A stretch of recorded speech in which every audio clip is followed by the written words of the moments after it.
I'm Ma'am Gail. Have you ever wondered what the stars are? They seem to be small and bright.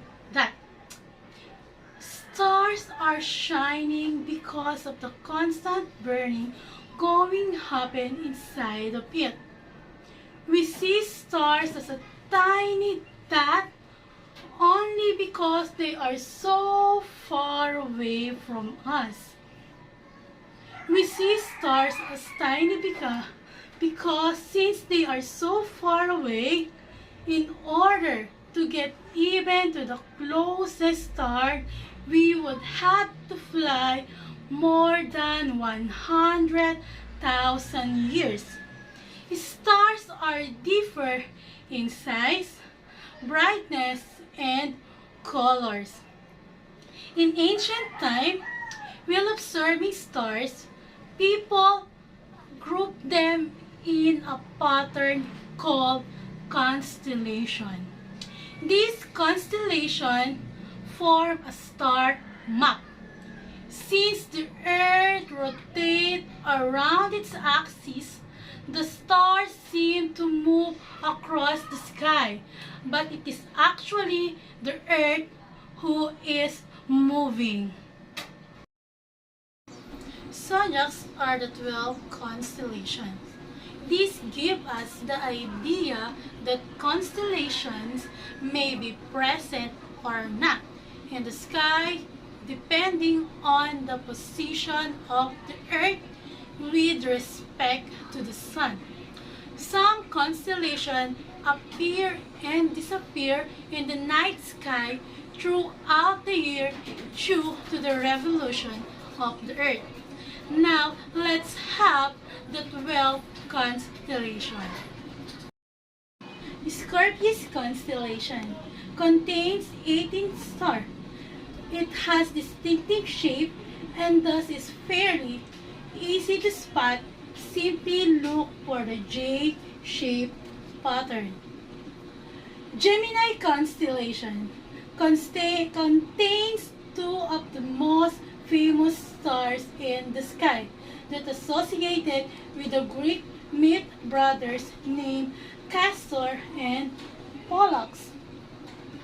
Taurus is the most spectacular constellation in the nighttime sky because of its bright Aldebaran, Elmat, and Alcyon, as well as for the valuable star T Tauri. Sagittarius constellation also contains some of the most deep sky objects in the night sky. For example, the pair of emission and reflected nebulae and lagoon and Trifid nebulae. Cancer constellation represents the crab that represents the zodiac month from June 21 to July 22. One of the original 48 constellations listed by the Egyptian mathematician Ptolemy.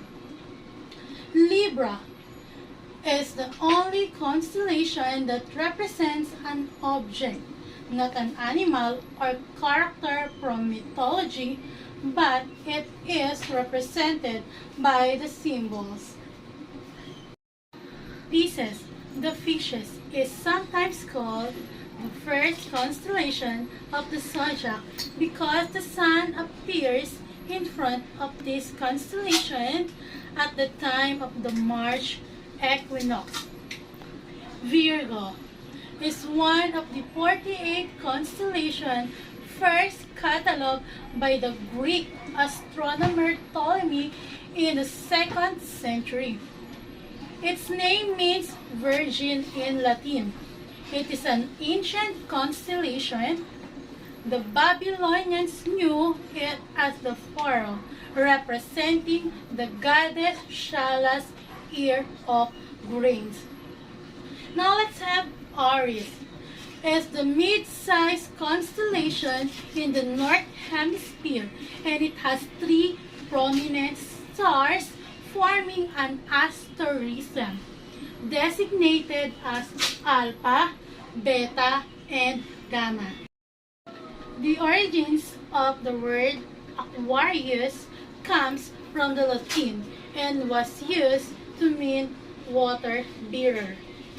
This is why the constellation is sometimes connected to mythology Babylonian god who was often depicted carrying a vase with overflowing water. Capricorn is usually depicted as a ghost, but in Greek mythology, he is the god Pan who ruled over forest and woodland, flocks, and shepherds.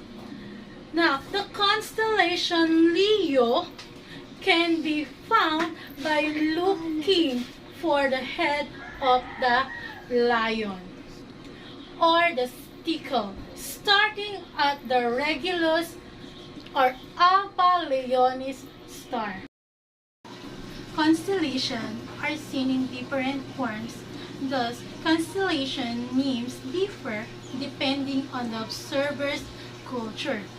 Constellations also serve as a time signal for some indigenous tribes. These constellations are mostly observed at exact time, month, date every year. Since they have no calendar before, the constellations serve like a calendar that gives signals for different activities. Now, let's have an activities.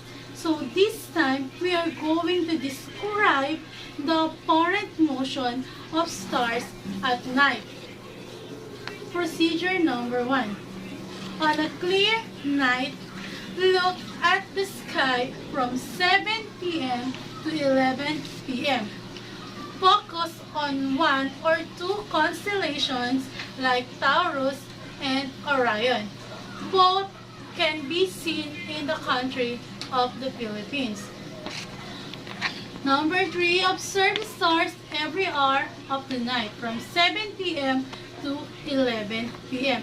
Okay, then you're going to answer the following questions. Number 1, compare the positions of the stars seen at 7, 9, and 11 p.m. What do you notice? Question number 2. Are the stars visible at 7 p.m. is still visible at 11 p.m. in their original positions? Why is this so? Question number 3. How do stars move? Describe the movement of the stars in the night sky. Question number 4.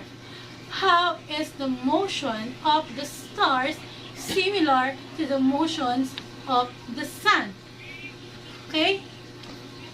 Now, well, you see a lot of interesting things in the sky. Now, children, it's time to say goodbye. See you next time!